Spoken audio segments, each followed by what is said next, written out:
자, 오늘 함께 나누실 말씀은요, 고린도전서 3장 11절부터 15절까지, 고린도전서 3장 11절부터 15절 주보를 보시면 성경 구절들이 있습니다. 주보 안에 펼쳐시면 오른쪽에 3장 11절부터 15절인데 제가 먼저 10절을 읽을게요. 10절 말씀을 읽고 여러분들과 같이 11절부터 같이 한 목소리로 읽겠습니다. 제가 먼저 3장 10절을 읽고 그 뒤로부터 15절까지 같이 읽습니다. 내게 주신 하나님의 은혜를 따라 내가 지혜로운 건축자와 같이 터를 닦아둠에 다른 이가 그 위에 세우나 그러나 각각 어떻게 그 위에 세울까를 조심할지니라. 함께 읽겠습니다.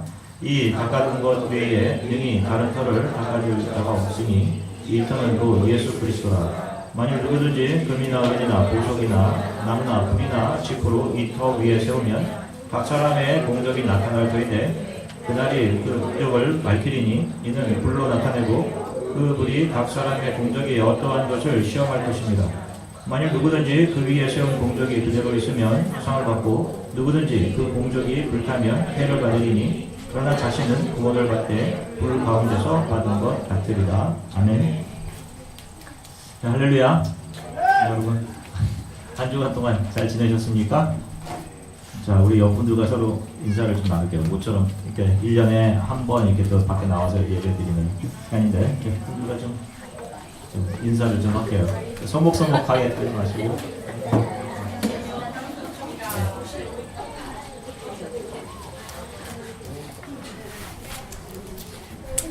자, 오늘 우리가 읽은 본문은 성경 구절 가운데 난해하게 해석하기 어려운 구절 중에 하나로 손꼽히는 그 구절 중에 하나입니다. 우리 짧은 시간 말씀을 좀 나눌게요. 자, 우리가 지난 시간에 이 땅을 살아가는 모든 이들은 자신에게 주어진 한평생의 삶을 통해서 무엇인가를 끊임없이 세우고 쌓아 올리는 건축가들이다라고 말씀을 드렸습니다. 자, 그런데 그들이 쌓아 올리는 것이 다 무엇이라고 했죠? 우리가 지난 시간에 자신의 명성, 자신의 가치를 증명해내는 것, 또 아름다움, 또 자신이 힘으로 삼고 살아가는 그 모든 것들, 그런 것들을 쌓아 올립니다. 그런데 이들이 쌓아 올리는 것에는 예수는 전혀 불필요한 것이고 미련한 것으로 보여줄 수밖에 없어요. 그래서 이들은 예수라는 돌을 무시하고 예수라는 돌을 가져다가 버릴 수밖에 없는 것입니다. 그래서 유대 종교지도자들이 예수를 죽일 수밖에 없었던 것이에요. 결국 아무리 소박하고 건전해 보이는 것들이라 할지라도 예수 그리스도가 머릿돌로 서 있지 않는 상태에서 인간이 쌓아 올리는 모든 것은 다 죄다라고 우리가 지난 시간에 이야기를 했습니다. 자, 우리가 지난 시간에 살폈던 사도행전 4장 11절에 이 예수는 너희 건축자들의 버린 돌로서 집 모퉁이의 머릿돌이 되었느니라. 우리가 이 한 절의 본문을 가지고 지난주에 살펴보았는데요. 여기에서 사용된 건축가라는 말에 사용된 원 단어는 헬라어로 오이코도모스라고 하는 단어를 사용했습니다. 이것은 영어로 해석을 하면 빌더라는 의미예요. 빌더. 그런데 오늘 우리가 읽은 고린도전서 제가 먼저 읽은 3장 10절에서 바울이 내게 주신 하나님의 은혜를 따라 내가 지혜로운 건축자와 같이 터를 닦아둠에 라는 말씀에서 사용된 건축자라는 단어에 바울은 아르키텍톤이라는 단어를 사용했습니다. 아르키텍톤이라는 단어가 사용된 것은 성경에서 여기 한 군데예요. 이 단어에서 바로 아르키텍트라고 하는 건축가라고 하는 단어가 생겨나게 되는데 이 아르키텍톤이라는 단어에는 참 의미가 있는 합성어입니다. 이것은 아르키 우두머리, 두목이라는 단어와 틱토, 자식을 낳다라는 단어의 합성이에요. 그러니까 건물을 세우는 아르키텍톤이라고 하는 건축가들을 자식을 낳는 것에, 무엇을 세우는 것은 자식을 낳는 것에 비유해서 바로 이 아르키텍톤이라는 단어가 나온 거예요. 제가 말씀드렸던 것처럼 이것이 우리 크리스찬들에게 적용이 되면 우리 크리스찬들은 예수를 통해서 태어나는 자들이고 또 산고를 통해서 작은 예수를 낳는 자들인 거예요. 그런 의미에서 우리 크리스찬들은 이 땅에서 아르키텍톤, 바로 건축자들인 것입니다. 자, 오늘 우리가 읽은 말씀에 의하면 살아가는 동안 끊임없이 무엇인가를 세워가는 건축자로 살아가는 우리가 이 땅에서 쌓아올린 모든 것에 대해서 반드시 평가가 있을 것이다 라고 성경이 얘기해요. 이 땅에서 무엇인가를 건축하려면 반드시 감리라는 것을 하게 되어 있습니다. 처음에 도면에 정해진 그대로 규칙에 따라서 바르게 건물을 짓고 있는지 중간중간 평가를 하고 그 다음 최종 감리가 맨 나중에 건물이 다 완성된 후에 최종 감리가 이루어져요. 그래서 이 건물이 적합한가 적합하지 않은가를 판단합니다. 자, 우리는 알게 모르게 이미 정해진 사회의 어떤 틀 속에서 우리가 한 일에 대한 평가들을 받으면서 살아가요. 저와 여러분들이 이제 학생들은 학기 초반인데 학생들은 한 학기를 계속적이고 지속적인 스트레스 속에서 살아가게 됩니다. 왜냐하면 이유는 말만 미드텀이지 시도 때도 없이 중간고사라는 평가가 계속돼요. 아마 이번 주부터 중간고사 보는 학생들도 아마 있을 겁니다. 또 한 학기를 마무리하는 파이널이 기다리고 있어요.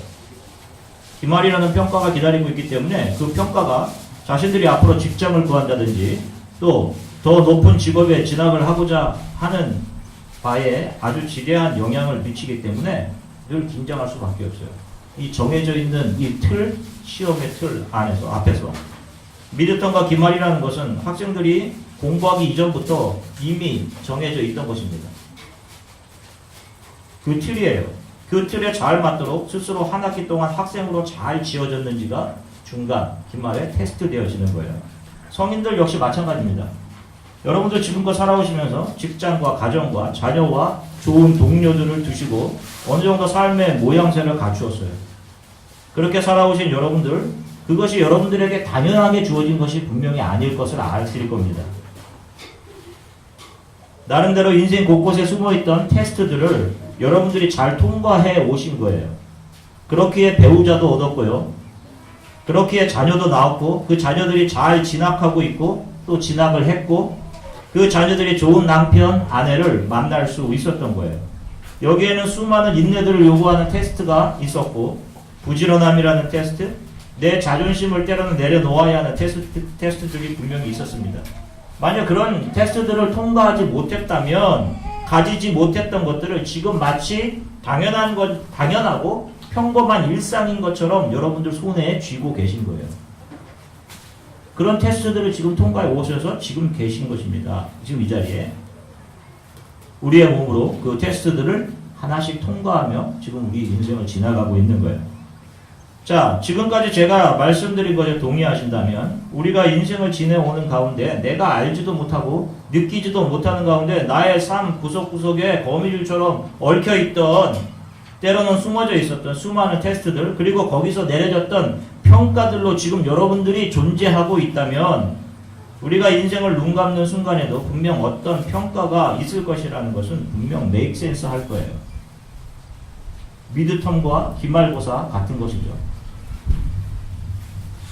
자, 저와 여러분들이 지금까지 수많은 중간고사 테스트들과 또 때로는 때로는 기말이라는 그런 시험들을 통해 이 자리에까지 와 있는 거예요. 지금 여러분들의 상태, 신분, 직장, 가정, 교회, 동료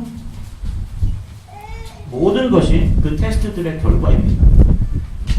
잘 통과한 것도 있고 아니면 잘 통과하지 못해서 낙제를 받았던 테스트들도 분명히 여러분들에게 있을 거예요. 자, 오늘 우리가 읽은 본문은 사도 바울이 자신이 해산하는 숲으로 나온 고린도 지역에 세워진 교회에 속한 성도들, 예수 그리스도를 주로 영접하고 거듭남을 경험했던 고린도 교회 성도들에게 주어진 메시지입니다. 오늘 참 위로가 되는 복음이 이 안에 들어있어요. 사도 바울과 같이 복음을 증거하는 사람을 통해 하나님의 말씀이 사람에게 떨어지면 성령이 조금씩 그 사람의 자아를 부수어내기 시작합니다. 그리고 예수라는 터를 그 사람 안에 다져놓아요. 그리고 크리스천은 이 예수라는 터 위에서 새롭게 거듭난 성도로서의 인생을 시작하게 됩니다. 오늘 본문을 보시면 그 예수라는 터 위에 성도들이 수많은 건물들을 지어가게 될 것이다. 이렇게 이야기를 해요. 이 건물이라는 건 역시 우리 크리스찬들 역시 이 땅에 발을 딛고 살아가는 자들이기에 이 땅에서 거무줄처럼 맺혀져 있는 수많은 중간고사들, 테스트들을 통과하며 세워가는 모든 것들을 이야기합니다. 직장, 학교, 동료관계, 배우자, 가정, 교회, 자신의 업적, 여러 가지 등등. 그런데 오늘 본문 12절부터 13절을 보시면 한번 보세요. 12절부터 13절을 보시면 이렇게 기록해요. 만일 누구든지 금이나 은이나 보석이나 나무나 풀이나 집으로 이 터 위에 세우면 각 사람의 공적이 나타날 터인데 그날의 공적을 밝히리니 이는 불로 나타내고 그 불이 각 사람의 공적이 어떠한 것을 시험할 것입니다. 자, 예수라는 터 위에 우리 크리스천 역시 때로는 자신의 욕심을 세우기도 합니다. 저와 여러분들이. 또 하나님이 기뻐하시지 않은 것을 건축하기도 해요. 그런데 참 놀라운 말씀은 불이, 다시 말하면 성령이 그 사람이 잘못 세운 건축물들을 감히 시험하시고 그것을 태워 무너뜨리신다는 거예요. 우리 크리스찬들이 세워가는. 여기서 그 날이라고 적혀있는 것에 대해서 정확히 알려주는 힌트가 없어요. 단서는 없습니다. 어떤 학자들은 최후 심판의 날이라고도 말씀하시기도 하는데 여기서 그 날이라는 것은 최후의 심판의 날이 아니라 매 순간 성령께서 우리 성도들이 때로는 욕심으로, 때로는 부족하고 연약해서, 때로는 세상의 것들에 마음이 흔들려 잘못 세웠던 그 세움들, 자존심들, 세상적인 가치와 힘들을 허물어내시는 날, 바로 미드텀, 우리 삶의 순간순간에 있는 미드텀, 중간 테스트를 말씀하고 있는 것입니다. 계속해서 14절부터 15절을 보시면 14절, 15절 만일 누구든지 그 위에 세운 공적이 그대로 있으면 상을 받고 누구든지 그 공적이 불타면 해를 받으리니 그러나 자신은 구원을 받되 불 가운데서 받은 것 같으리라. 여기를 잘 보세요. 누구든지 그 세운 공적이 그대로 있으면 상을 받는다고 합니다. 자, 그러면 이 상은 누가 받는 겁니까? 우리 인간은 누구도 이 상을 받을 자격이 없어요. 오직 예수 그리스도가 영원히 불타지 않은 십자가를 자신의 몸으로 세우시고 하나님 우편에 부활 승천하여 오르셔서 앉으심으로 받으신 영광을 상으로 이야기하는 것입니다. 그리고 그분이 받으신 영기와 영광과 존귀, 그것을 우리들에게 전가시켜 주시는 거예요.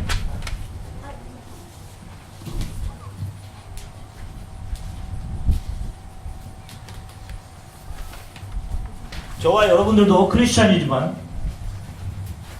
저도 목사임에도 불구하고 수없이 실패하고 넘어짐을 반복하면서 이 신앙의 행보를 힘겹게 계속하고 있습니다. 바로 이런 우리들에게 하나님께서 상이라고 예수 그리스도를 통해 예수 그리스도가 받으신 영광을 또 의를 우리에게 전가시켜 주시는 것입니다. 그래서 우리는 크리스천이고 예수를 믿는 자들이고 거듭난 자들임에도 불구하고 계속 성령에 의해서 세상 사람들은 자랑스러워하며 세워가는 그 모든 것들에 대해서 우리 크리스천들은 매일 무너뜨림을 당하는 거예요. 저와 여러분들이 무너뜨림을 당하는 겁니다. 이렇게 계속 무너지고 무너지면서 결국 하나님 앞에 서게 될 것이기 때문에 요한계시록 7장 14절에서 이 성도들을 요한은 이렇게 보고 있는 거예요. 이는 큰 환난에서 나오는 자들인데 어린 양의 피로 그 옷을 씻어 희게 하였느니라 라고 이야기하는 겁니다.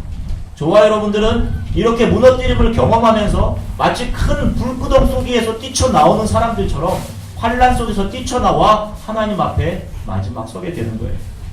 그리고 계속해서 요한계시록 7장 16절부터 17절을 보면 이렇게 기록해요. 그들이 다시는 줄이지도 아니하며 목마르지도 아니하고 해나 아무 뜨거운 기운에 상하지도 아니하리니 이는 보좌에 계신 어린 양이 그들의 목자가 되사 생명수 샘으로 인도하시고 하나님께서 그들의 눈에서 모든 눈물을 씻겨 주실 것입니다 라고 말씀합니다. 왜 이들이 줄이고 왜 이들이 이 땅에서 목마르고 해와 상함을 받고 눈물을 흘리고 있습니까? 수많은 무너뜨림을 이 땅에서 당하고 있기 때문이에요. 수많은 무너뜨림을 당했기 때문이고 또 당할 것이기 때문입니다. 이 땅에서 그 수많은 무너뜨림을 당한 자들, 옷이 마치 환난과 불구덩이에서 나오는 자들같이 그들의 그 옷을 흰 옷으로 하나님께서 갈아입혀 주시고 이 땅에서 그들이 철저히 무너뜨림을 당하며 흘렸던 모든 눈물을 닦으시며 최후의 위로를 하게 해주게 되시는 거예요. 그래서 그들이 받게 되는 구원이 불 가운데서 받게 되는 구원과 같은 것입니다. 바로 이 고린도전서 3장의 말씀은 이 말씀을 하고 있는 거예요. 크리스천으로 살면서 받아들여야 했던 이해하기 힘든 상황과 결과로 인해서 마음 아파하는 분들이 있을 수 있습니다. 그러나 여러분 지금 어떤 눈에 보이는 결과가 좋지 않은 것이 여러분들의 인생의 실패라는 것을 가르치는 것이 아니에요. 분명히 기억하십시오. 그것은 하나님께서 여러분들이 더 많이 하나님의 사랑과 은혜를 알아가고 자기 자신은 언제나 만들어내는 것이 항상 죄뿐임을 알아가게 하시는 과정임을 여러분 반드시 기억하십시오. 그래서 그것을 거룩한 무너뜨림이라고 말씀드렸던 겁니다. 아무것도 창피하거나 여러분 부끄러워할 이유가 아무것도 없어요. 우리가 다 똑같은 자들이에요. 다른 이들과 나를 비교해서 비교 우위나 비교 열등함을 느낄 이유가 전혀 없어요. 지금 있는 이 모습 그대로 하나님께서 더 정금같이 조금씩 더 변해가며 그렇게 우리를 만들어 가시는 것입니다. 내 안에 세운 욕심, 하나님 되어 있던 자존심, 내가 주인 되어 세워 있던 모든 것들을 하나님께서 조금씩 무너뜨려 가고 계신 거예요. 그리고 하나 더 기억하십시오. 그 무너뜨림 후에 그 어떤 것으로도 무너지지 않는 거룩한 세움, 하나님이 칭찬하실 예수 그리스도의 성품, 예수 그리스도의 삶과 닮은 귀한 나로 나를 건축하시고 세워가실 것임을 여러분 기억하십시오. 크리스천들은 이렇게 그들의 온 인생을 통해 하나님이 기뻐하시는 거룩한 성전이 되어가는 것입니다. 이것이 분명 맞기에 지금 그토록 힘들어 하시는 것이 거룩한 세움을 위한 거룩한 무너뜨림이 될 수 있는 것입니다. 제가 요즘 읽는 책 가운데 바울의 2차 전도 여행을 이야기로 묘사한 책이 있어요. 그 책을 읽어보면서 참 마음이 찡했습니다. 바울이 매 도시 성에 들어갈 때마다 그의 마음이 어떠했을까를 책을 통해서 이렇게 조금이나마 느낄 수 있었는데요. 갈라디아 지역에서 채찍과 죽을 고비를 넘깁니다. 그리고 넘어간 빌립보 지역에서 아물지 않은 그의 등에 쇳덩이가 박혀서 살점을 찢어내는 채찍이 또 기다리고 있으리라고 누가 생각했겠어요? 아물지 않는 그의 등이 빌립보 지역에서 또 찢어집니다. 그리고 감옥에 갇혀요. 그런데 그가 하는 놀라운 고백을 보십시오. 사도행전 20장 23절부터 24절 여러분들 주보에 있는데 한번 같이 읽을게요. 사도행전 20장 23절부터 24절입니다. 함께 읽겠습니다. 오직 성령이 각 성에서 내게 증언하여 결박과 환난이 나를 기다린다 하시나 내가 달려갈 길과 주 예수께 받은 사명 곧 하나님의 은혜의 복음을 증언하는 일을 마치려 하면은 나의 생명조차 조금 더 귀한 것으로 여기지 아니하노라. 아멘. 사도 바울은 매 순간 자신의 삶에서 자신이 무너져 내리고 하나님의 뜻에 순종하기를 소망했습니다. 누가 맞으면 안 아픈 사람 있어요? 맞는 거 좋아하는 사람이 있습니까? 누가 돈 안 되고 자신이 즐겁지 않은 일에 시간을 사용하려고 하는 사람이 어디 있어요? 그러나 보세요. 바울은 나의 달려갈 길과 주 예수께 받은 사명, 은혜의 복음을 증거하는 일에는 나의 무너짐도, 자신의 육체의 고통도, 손해도, 심지어는 자신의 목숨도 조금 더 귀한 것으로 여기지 않는다라는 고백을 합니다. 여러분, 이것이 크리스찬들, 예수 그리스도를 믿고 거듭난 자들이 자신을 무너뜨려간 그 자신에게 남아있는 예수의 흔적인 거예요. 여러분들이 겪는 모든 무너뜨림은 그것이 여러분들이 원해서였건 원치 아니해서건 상관없이 결국에 여러분들에게 예수의 흔적으로 남을 것들입니다. 더 많이 무너져 가시고 그 위에 날마다 더 하나님이 기뻐하시는 아름다운 건축물로 지어져 가시기를 주 예수 그리스도의 이름으로 간절히 축원해요. 우리들 가운데도 정말 다른 사람에게 너무도 창피하고 부끄럽고 내 인생이 왜 이렇게 돼야 되는지 모르겠습니다 라고 말하시는 분들이 있을 수 있습니다. 그러나 만일 조금이라도 여러분들 안에서 주님, 그럼에도 불구하고 나를 무너뜨려 주셔서 감사합니다. 정말 주가 기뻐하는 주의 성전이 되게 해 주십시오 라고 기도하고 계신다면 여러분, 그분은 지금 바르게 지어져 가고 계신 것이 분명히 맞으신 겁니다. 조금 더 위축되실 이유가 없어요. 성령을 의지해서 힘을 내시고 계속 그렇게 신앙의 길을 가십시오. 사람들이 보기에는 어떠하다 하더라도 분명 하나님 보시기에 지금 가장 아름다운 성전으로 지어가고 계신 것이 분명해요.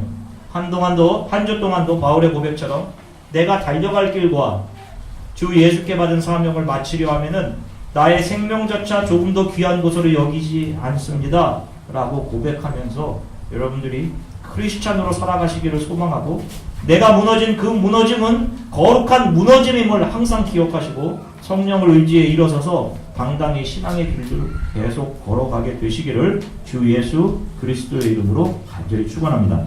잠시 기도하겠습니다.